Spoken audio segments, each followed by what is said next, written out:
जय हिंद दोस्तों BA first semester exam 2024 से 2028 में जो भी छात्र है जो भी छात्र का सब्जेक्ट हिंदी में MIL है, तो दोस्तों आप सभी के लिए आज का क्वेश्चन बहुत ही महत्वपूर्ण क्वेश्चन होने वाला है। ठीक है, तो दोस्तों आज के इस क्लास में हम आपका ऑब्जेक्टिव का भौचार लाने वाले हैं। ठीक है, यानी बहुत सारा ऑब्जेक्टिव का क्वेश्चन का आंसर आपको आज बताने वाले हैं, जो कि आपके परीक्षा में आने के 100% चांस है। ठीक है, तो वीडियो को आप पूरा देखिएगा, बहुत महत्वपूर्ण VVI ऑब्जेक्टिव क्वेश्चन आज हम लाए हैं। ठीक है, तो दोस्तों आपके सामने यहाँ पे पहला नंबर दोस्तों क्वेश्चन ये है कि सरकारी कामकाज की भाषा को क्या कहा जाता है। ठीक है दोस्तों, इसका उत्तर हो जाएगा राजभाषा, यानी कि इसका क वाला इसका उत्तर सही है। ठीक है, अब दोस्तों अगला नंबर क्वेश्चन ये है कि बहुसंख्यक लोग की भाषा को क्या कहा जाता है। ठीक है दोस्तों, 2 नंबर क्वेश्चन है।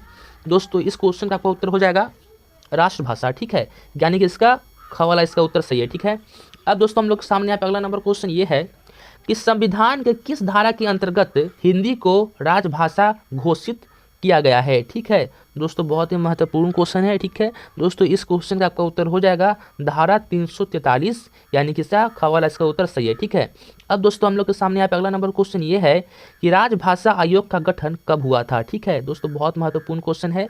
दोस्तों इस क्वेश्चन का आपका उत्तर हो जाएगा 1955 ईस्वी को, यानी कि इसका ख वाला इसका उत्तर सही हो जाएगा। ठीक है, अब दोस्तों हम लोग के सामने यहाँ पे अगला नंबर क्वेश्चन ये है राजभाषा अधिनियम कब मनाया गया। ठीक है दोस्तों, बहुत ही महत्वपूर्ण क्वेश्चन है। दोस्तों इस क्वेश्चन का आपका उत्तर हो जाएगा 1976 ईस्वी को मनाया गया था, यानी कि इसका ग वाला इसका उत्तर सही है। ठीक है, अब दोस्तों हम लोग के सामने यहाँ पे अगला नंबर क्वेश्चन ये है कि हिंदी भाषा की लिपि कौन सी है। ठीक है दोस्तों, ये तो सबको मालूम होना चाहिए, यह देवनागरी लिपि है, यानी कि इसका ख वाला इसका उत्तर सही हो जाएगा। ठीक है, अब दोस्तों हम लोग के सामने यहाँ पे अगला नंबर क्वेश्चन ये है कि देवनागरी लिपि का विकास किस लिपि से हुआ। ठीक है दोस्तों, बहुत महत्वपूर्ण क्वेश्चन ये सब है। दोस्तों इसका आपका उत्तर हो जाएगा ब्राह्मी लिपि से, यानी कि इसका घ वाला इसका उत्तर सही हो जाएगा। ठीक है, अब दोस्तों हम लोग के सामने यहाँ पे अगला नंबर क्वेश्चन ये है कि संविधान के किस भाग में राजभाषा संबंधित प्रावधान है। ठीक है दोस्तों, बहुत ही महत्वपूर्ण क्वेश्चन है। दोस्तों इस क्वेश्चन का आपका उत्तर हो जाएगा भाग 17, यानी कि इसका ग वाला इसका उत्तर सही है। ठीक है, अब दोस्तों हम लोग के सामने यहाँ पे अगला नंबर क्वेश्चन ये है कि 18वीं अनुसूची में कितने भाषाओं का उल्लेख है। ठीक है दोस्तों, बहुत ही महत्वपूर्ण क्वेश्चन है। दोस्तों इसका उत्तर हो जाएगा 15 भाषा का उल्लेख है। ठीक है, अब दोस्तों अगला नंबर क्वेश्चन ये है कि देवनागरी लिपि का विकास किस लिपि से हुआ। ठीक है दोस्तों, बहुत ही महत्वपूर्ण क्वेश्चन है। दोस्तों इसका आपका उत्तर हो जाएगा ब्राह्मी, यानी कि इसका क वाला इसका उत्तर सही है। ठीक है, अब दोस्तों हम लोग के सामने यहाँ पे अगला नंबर क्वेश्चन ये है कि हिंदी को संविधान के किस अनुच्छेद के अनुसार राजभाषा माना गया है। ठीक है दोस्तों, बहुत ही महत्वपूर्ण क्वेश्चन है। दोस्तों इस क्वेश्चन का आपका उत्तर हो जाएगा अनुच्छेद 343। ठीक है, अब दोस्तों अगला नंबर क्वेश्चन ये है कि संविधान के अनुसार भारत की राजभाषा हिंदी की लिपि क्या है। ठीक है दोस्तों, बहुत ही महत्वपूर्ण क्वेश्चन है।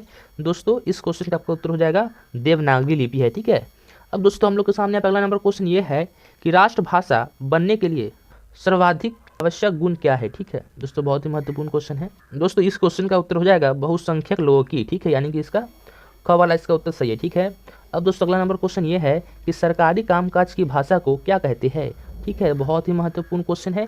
दोस्तों इस क्वेश्चन का आपका उत्तर हो जाएगा राजभाषा, यानी कि इसका क वाला इसका उत्तर सही है। ठीक है, अब दोस्तों अगला नंबर क्वेश्चन ये है कि संविधान के किस भाग में राजभाषा संबंधित प्रावधान है। ठीक है दोस्तों, बहुत ही महत्वपूर्ण क्वेश्चन है। दोस्तों इस क्वेश्चन का आपका उत्तर हो जाएगा भाग 17 में ये। ठीक है, अब दोस्तों अगला नंबर क्वेश्चन ये है कि 92वें संविधान संशोधन में 18वीं अनुसूची में कितनी भाषाओं का उल्लेख है। ठीक है दोस्तों, बहुत ही महत्वपूर्ण क्वेश्चन है। दोस्तों इस क्वेश्चन का आपका उत्तर हो जाएगा 22 भाषा का उल्लेख है। ठीक है, तो इसका आपका ग वाला इसका उत्तर सही है। ठीक है, अब दोस्तों हम लोग के सामने यहाँ पे अगला नंबर क्वेश्चन ये है कि मुंशी प्रेमचंद्र का जन्म कहाँ हुआ था। ठीक है दोस्तों, बहुत महत्वपूर्ण क्वेश्चन है।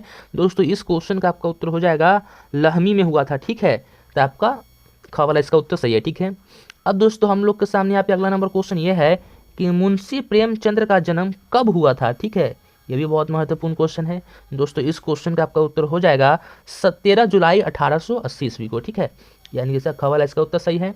अब दोस्तों अगला नंबर क्वेश्चन ये है कि प्रेमचंद्र का निधन कब हुआ था। ठीक है, बहुत ही महत्वपूर्ण क्वेश्चन। दोस्तों इस क्वेश्चन का आपका उत्तर हो जाएगा 8 अक्टूबर 1936 ईस्वी को। ठीक है, अब दोस्तों अगला नंबर क्वेश्चन ये है कि प्रेमचंद्र किस रूप में ख्यात है। ठीक है दोस्तों, बहुत ही महत्वपूर्ण क्वेश्चन है। दोस्तों इस क्वेश्चन का आपका उत्तर हो जाएगा कथा सम्राट, यानी कि इसका ख वाला इसका उत्तर सही है। ठीक है, अब दोस्तों अगला नंबर क्वेश्चन ये है कि मुंशी प्रेमचंद्र की कुल कहानियाँ कितनी है। ठीक है दोस्तों बहुत ही महत्वपूर्ण क्वेश्चन है दोस्तों, इसका उत्तर हो जाएगा लगभग 300। ठीक है। अब दोस्तों अगला नंबर क्वेश्चन ये है कि मुंशी प्रेमचंद्र की सभी कहानियाँ के संग्रह का क्या नाम है। ठीक है दोस्तों, बहुत ही महत्वपूर्ण क्वेश्चन है दोस्तों, इस क्वेश्चन का आपका उत्तर हो जाएगा मानसरोवर के 8 भागों में, यानी कि इसका घ वाला इसका उत्तर सही है। ठीक है। अब दोस्तों अगला नंबर क्वेश्चन ये है, कुमुद का विवाह किससे हुआ। ठीक है दोस्तों, बहुत ही महत्वपूर्ण क्वेश्चन है दोस्तों, इस क्वेश्चन का आपका उत्तर हो जाएगा दीनदयाल से हुआ था। ठीक है, यानी कि इसका ख वाला इसका उत्तर सही है। ठीक है। अब दोस्तों अगला नंबर क्वेश्चन ये है कि फूलमती से उसके गहने ठगने का कुशकर किसके पुत्रों ने रचा। ठीक है दोस्तों, बहुत ही महत्वपूर्ण क्वेश्चन है दोस्तों, इस क्वेश्चन का आपका उत्तर हो जाएगा दयानाथ ने, यानी कि इसका ग वाला इसका उत्तर सही है। ठीक है। अब दोस्तों अगला नंबर क्वेश्चन ये है कि अखबार में फूलमती के किस पुत्र ने आपत्तिजनक लेख लिखा था। ठीक है दोस्तों, बहुत ही महत्वपूर्ण क्वेश्चन है दोस्तों, इस क्वेश्चन का आपका उत्तर हो जाएगा दयानाथ ने, यानी कि इसका ग वाला इसका उत्तर सही है। ठीक है। अब दोस्तों अगला नंबर क्वेश्चन ये है कि फूलमती का कौन सा बेटा वजीफा पाकर विलायत गया। ठीक है दोस्तों, बहुत ही महत्वपूर्ण क्वेश्चन है दोस्तों, इस क्वेश्चन का आपका उत्तर हो जाएगा सीतानाथ ने, यानी कि इसका क वाला इसका उत्तर सही है। ठीक है। अब दोस्तों अगला नंबर क्वेश्चन बहुत ही महत्वपूर्ण क्वेश्चन ये है, कांथानाथ किस बीमारी से ग्रस्त हुआ। ठीक है दोस्तों, बहुत ही महत्वपूर्ण क्वेश्चन है दोस्तों, इस क्वेश्चन का आपका उत्तर हो जाएगा टाइफाइड से, यानी कि इसका ख वाला इसका उत्तर सही है। ठीक है। अब दोस्तों अगला नंबर क्वेश्चन ये है कि फूलमती के जीवन का अंत कैसे हुआ। ठीक है दोस्तों, बहुत ही महत्वपूर्ण क्वेश्चन है दोस्तों, इस क्वेश्चन का आपका उत्तर हो जाएगा गंगा नदी में डूबने से, यानी कि इसका ग वाला इसका उत्तर सही है। ठीक है दोस्तों, क्वेश्चन ये है कि गेहूं और गुलाब शीर्षक पाठ क्या है। ठीक है दोस्तों, बहुत ही महत्वपूर्ण क्वेश्चन है दोस्तों, इस क्वेश्चन का आपका उत्तर हो जाएगा शब्द चित्र है, यानी कि इसका घ वाला इसका उत्तर सही है। ठीक है। अब दोस्तों अगला नंबर क्वेश्चन ये है कि बेनीपुरी जी के अनुसार नए मानव की क्या नई आकांक्षा है। ठीक है दोस्तों, बहुत ही महत्वपूर्ण क्वेश्चन है दोस्तों, इस क्वेश्चन का आपका उत्तर हो जाएगा गेहूं और गुलाब की विजय। ठीक है, यानी कि इसका घ वाला इसका उत्तर सही रहेगा। ठीक है। अब दोस्तों अगला नंबर क्वेश्चन ये है, अपनी व्यक्तियों को वश में करने के लिए आज के मनोविज्ञान कितने उपाय बतलाए हैं। ठीक है दोस्तों, बहुत ही महत्वपूर्ण क्वेश्चन है दोस्तों, इस क्वेश्चन का आपका उत्तर हो जाएगा 2। ठीक है। अब दोस्तों अगला नंबर क्वेश्चन ये है कि मानव को मानव किसने बनाया। ठीक है दोस्तों, बहुत ही महत्वपूर्ण क्वेश्चन है दोस्तों, इसका उत्तर हो जाएगा गुलाब ने। ठीक है। अब दोस्तों अगला नंबर क्वेश्चन ये है कि बेनीपुरी जी ने गेहूं को किस प्रतीक माना है। ठीक है दोस्तों, बहुत ही महत्वपूर्ण क्वेश्चन है दोस्तों, इस क्वेश्चन का आपका उत्तर हो जाएगा भौतिक विकास का, यानी कि इसका ग वाला इसका उत्तर सही है। ठीक है। अब दोस्तों अगला नंबर क्वेश्चन ये है कि बेनीपुरी के अनुसार किसकी दुनिया आने वाली है। ठीक है दोस्तों, बहुत ही महत्वपूर्ण क्वेश्चन है दोस्तों, इस क्वेश्चन का उत्तर हो जाएगा गुलाब। ठीक है, गुलाब की। अब दोस्तों अगला नंबर क्वेश्चन ये है कि किसकी दुनिया खत्म होने जा रही है। ठीक है दोस्तों, बहुत ही महत्वपूर्ण क्वेश्चन है दोस्तों, इस क्वेश्चन का उत्तर हो जाएगा गेहूं की। अब दोस्तों अगला नंबर क्वेश्चन ये है कि राम वृक्ष बेनीपुरी का जन्म कहाँ हुआ था। दोस्तों बहुत ही महत्वपूर्ण क्वेश्चन है दोस्तों, इसका उत्तर हो जाएगा बेनीपुर ग्राम में, का वाला इसका उत्तर सही है। ठीक है। अब दोस्तों अगला नंबर क्वेश्चन ये है कि राम वृक्ष बेनीपुरी का जन्म कब हुआ था। ठीक है दोस्तों, बहुत ही महत्वपूर्ण क्वेश्चन है। तो दोस्तों राम वृक्ष बेनीपुरी का जन्म 1902 ईस्वी में हुआ था। आगे अगला नंबर क्वेश्चन ये है, गेहूं और गुलाब शीर्षक रचना से गुलाब किसका प्रतीक है। ठीक है दोस्तों, इसका उत्तर हो जाएगा गुलाब संस्कृति का प्रतीक है। अब दोस्तों अगला नंबर क्वेश्चन ये है कि गेहूं और गुलाब शीर्षक पाठ में गेहूं किसका प्रतीक है। ठीक है दोस्तों, इसका उत्तर हो जाएगा गेहूं भौतिकता का प्रतीक है। ठीक है। अब दोस्तों अगला नंबर क्वेश्चन ये है कि मनुष्य को गेहूं की आवश्यकता क्यों है। ठीक है दोस्तों, इसका उत्तर हो जाएगा पेट की ज्वाला शांत करने और शरीर को पुष्ट बनाने के लिए गेहूं की आवश्यकता है। ठीक है। अब दोस्तों अगला नंबर क्वेश्चन ये है कि मानव और पशु में श्रेष्ठ कौन है। ठीक है दोस्तों, बहुत ही महत्वपूर्ण क्वेश्चन है दोस्तों, इसका उत्तर हो जाएगा मानव एक चैतन्य प्राणी है, उसमें बुद्धि और विवेक है, पर पशु विवेकहीन है, अतः मानव श्रेष्ठ प्राणी है। ठीक है। अब दोस्तों अगला नंबर क्वेश्चन ये है कि अब नए मानव की क्या नई आकांक्षा है। ठीक है दोस्तों, इसका उत्तर ये है कि अब यह मानव की नई आकांक्षा है गेहूं पर गुलाब की विजय, यानी भौतिक पर सांस्कृतिक भावनाओं की विजय। ठीक है। चलिए दोस्तों, अब हम लोग बढ़ते हैं अगले नंबर क्वेश्चन की तरफ। दोस्तों बहुत ही महत्वपूर्ण क्वेश्चन है दोस्तों, क्वेश्चन ये है कि भ्रष्टाचार का हल्ला किसके द्वारा मचाया जा रहा है। ठीक है दोस्तों, बहुत ही महत्वपूर्ण क्वेश्चन है दोस्तों, इस क्वेश्चन का उत्तर हो जाएगा प्रजा, यानी कि इसका क वाला इसका उत्तर सही है। ठीक है। अब दोस्तों अगला नंबर क्वेश्चन ये है कि वो कौन सी चीज़ है जो राजा को तो नहीं दिखती पर दरबारियों को कभी कभी दिखती है। ठीक है दोस्तों, बहुत ही महत्वपूर्ण क्वेश्चन है। तो दोस्तों वह है बुरे सपने। ठीक है। अब दोस्तों अगला नंबर क्वेश्चन ये है कि भ्रष्टाचार को ढूंढने का काम किन्हें सौंपा जाता है। ठीक है दोस्तों, ये भी बहुत ही महत्वपूर्ण क्वेश्चन है। दोस्तों इसका उत्तर हो जाएगा विशेषज्ञ दल को, यानी कि इसका क वाला इसका उत्तर सही हो जाएगा। ठीक है। अब दोस्तों अगला नंबर क्वेश्चन ये है कि भ्रष्टाचार की खोजबीन के लिए विशेषज्ञ जाति कितने लोगों को बुलाया जाता है। ठीक है दोस्तों, बहुत ही महत्वपूर्ण क्वेश्चन है। दोस्तों इस क्वेश्चन का उत्तर हो जाएगा 5। अब दोस्तों अगला नंबर क्वेश्चन ये है कि भ्रष्टाचार का स्वरूप कैसा होता है। ठीक है दोस्तों, बहुत ही महत्वपूर्ण क्वेश्चन है। दोस्तों इस क्वेश्चन का उत्तर हो जाएगा सूक्ष्म, यानी कि इसका ख वाला इसका उत्तर सही है। ठीक है। अब दोस्तों अगला नंबर क्वेश्चन ये है कि सागू को ताबीज़ का कारखाना खोलने के लिए पेशगी के तौर पर कितनी राशि मिलती है। ठीक है दोस्तों, ये बहुत ही महत्वपूर्ण क्वेश्चन है। दोस्तों इस क्वेश्चन का उत्तर हो जाएगा 5 करोड़। ठीक है। अब दोस्तों अगला नंबर क्वेश्चन ये है कि राजा पहली बार महीने की किस तारीख को ताबीज़ का असर देखने को निकलता है। ठीक है। अब दोस्तों इस क्वेश्चन का आपका उत्तर हो जाएगा 2। ठीक है। अब दोस्तों अगला नंबर क्वेश्चन ये है कि राजा दूसरी बार महीने के किस तारीख को ताबीज़ का असर देखने के लिए निकलता है। ठीक है दोस्तों, इस क्वेश्चन का उत्तर हो जाएगा 31 दिन बाद निकलता है। ठीक है।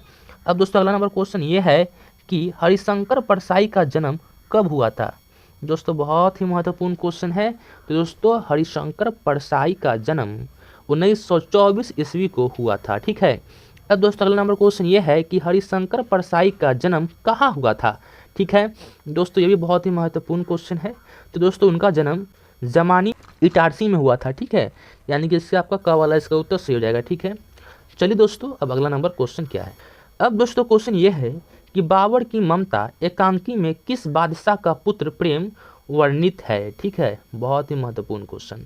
दोस्तों इस क्वेश्चन का आपका उत्तर हो जाएगा बाबर। दोस्तों अगला नंबर क्वेश्चन ये है कि बाबर कहाँ का रहने वाला था। ठीक है दोस्तों, बहुत ही महत्वपूर्ण क्वेश्चन है। दोस्तों इस क्वेश्चन का उत्तर हो जाएगा अरब। बाबर जो है वो अरब का रहने वाला था और अरब से ही वह हिंदुस्तान में आया था। ठीक है।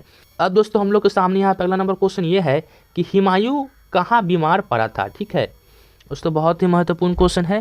दोस्तों इस क्वेश्चन का उत्तर हो जाएगा आगरा में वो बीमार पड़ा था। अब दोस्तों अगला नंबर क्वेश्चन ये है कि बाबर एक योद्धा था, उनके साथ ही वह क्या था। ठीक है, बहुत ही महत्वपूर्ण क्वेश्चन है। दोस्तों इस क्वेश्चन का उत्तर हो जाएगा शायर। बाबर एक योद्धा के साथ वह शायर भी था। ठीक है। अब दोस्तों अगला नंबर क्वेश्चन ये है कि बाबर ने सबसे बड़ी विजय कहाँ प्राप्त की थी। ठीक है दोस्तों, इस क्वेश्चन का आपका उत्तर हो जाएगा पानीपत। पानीपत के युद्ध में बाबर ने सबसे बड़ी विजय को प्राप्त किया। अब दोस्तों अगला नंबर क्वेश्चन ये है कि पानीपत की लड़ाई में प्राप्त करोड़ों की संपत्ति का बाबर ने क्या किया। ठीक है दोस्तों, बहुत ही महत्वपूर्ण क्वेश्चन है। दोस्तों इसका उत्तर हो जाएगा दान और तोहफे में दे दिया। ठीक है। अब दोस्तों अगला नंबर क्वेश्चन ये है कि औलाद की मोहब्बत इंसान के दिल की क्या होती है। ठीक है, तो वह कमजोरी होती है। अब दोस्तों अगला नंबर क्वेश्चन ये है कि हिंदुस्तान के किस राजपूतों के लिए बाबर के दिल में क्या था। दोस्तों बहुत ही महत्वपूर्ण क्वेश्चन है। दोस्तों वह इज्जत था। ठीक है, हिंदुस्तान के राजपूतों के लिए बाबर के दिल में इज्जत था। अब दोस्तों अगला नंबर क्वेश्चन ये है कि बाबर की ममता के लेखक है। ठीक है दोस्तों, इस क्वेश्चन का उत्तर हो जाएगा देवेंद्र नाथ शर्मा। ठीक है। अब दोस्तों अगला नंबर क्वेश्चन ये है कि बाबर की ममता क्या है। ठीक है दोस्तों, बहुत ही महत्वपूर्ण क्वेश्चन है। तो दोस्तों यह एकांकी है, इसका मतलब ख इसका उत्तर सही है। अब दोस्तों अगला नंबर क्वेश्चन यह है कि बाबर की ममता की कथा वस्तु है। ठीक है दोस्तों, इस क्वेश्चन का उत्तर हो जाएगा ऐतिहासिक है, यानी कि इसका ग वाला इसका उत्तर सही हो जाएगा। ठीक है। अब दोस्तों अगला नंबर क्वेश्चन ये है कि आचार्य देवेंद्र नाथ शर्मा की रचना है। ठीक है दोस्तों, ये बहुत ही महत्वपूर्ण क्वेश्चन है। दोस्तों इस क्वेश्चन का उत्तर हो जाएगा बाबर की ममता, तो यानी कि इसका ग वाला इसका उत्तर सही हो जाएगा। ठीक है। अब दोस्तों अगला नंबर क्वेश्चन ये है कि बाबर की ममता किस प्रकार की कथा है। ठीक है दोस्तों, बहुत ही महत्वपूर्ण क्वेश्चन है। दोस्तों इसका उत्तर हो जाएगा एकांकी, यानी कि इसका ख वाला इसका उत्तर सही हो जाएगा। ठीक है। अब दोस्तों अगला नंबर क्वेश्चन ये है कि दवा बीमारी की होती है, मौत की नहीं, यह किसका कथन है। ठीक है दोस्तों, सही बात है, दवा जो सिर्फ बीमारी की होती है लेकिन मौत की कोई दवा नहीं होती है। ठीक है दोस्तों, 16 नंबर क्वेश्चन का आपका उत्तर हो जाएगा ख, यानी कि बाबर। अब दोस्तों अगला नंबर क्वेश्चन ये है कि देवेंद्र नाथ शर्मा का जन्म कब हुआ था। दोस्तों बहुत ही महत्वपूर्ण क्वेश्चन है दोस्तों, 1919 में हुआ था। तो दोस्तों जो भी छात्र बीए फर्स्ट सेमेस्टर एग्जाम 2024 से 2028 में है दोस्तों, आप सभी के लिए आज का क्वेश्चन बहुत ही महत्वपूर्ण ऑब्जेक्टिव क्वेश्चन था। तो सारे क्वेश्चन को याद कर लीजिए, वीडियो को लाइक कर दीजिए, और दोस्तों अगला क्लास आप किस टॉपिक पे यानी कि किस सब्जेक्ट का चाहते हैं हमें कमेंट कीजिएगा, तो 100% हम उस क्लास का यानी उस सब्जेक्ट का अगला क्लास लाएंगे। तब तक के लिए वीडियो को लाइक कर दीजिए और एक प्यारा सा कमेंट कर दीजिए, ताकि मैं मोटिवेट होकर आपके लिए रेगुलर वीडियो बनाता रहूँ, ठीक है। दोस्तों वीडियो को लाइक कर दीजिए, और दोस्तों आप चाहते हैं कि आपको हर एक क्लास का PDF मिले, तो मेरे डिस्क्रिप्शन में टेलीग्राम का लिंक है, जाके ज्वाइन हो जाइए, ठीक है। दोस्तों मिलते हैं नेक्स्ट वीडियो में, तब तक के लिए जय हिंद जय भारत।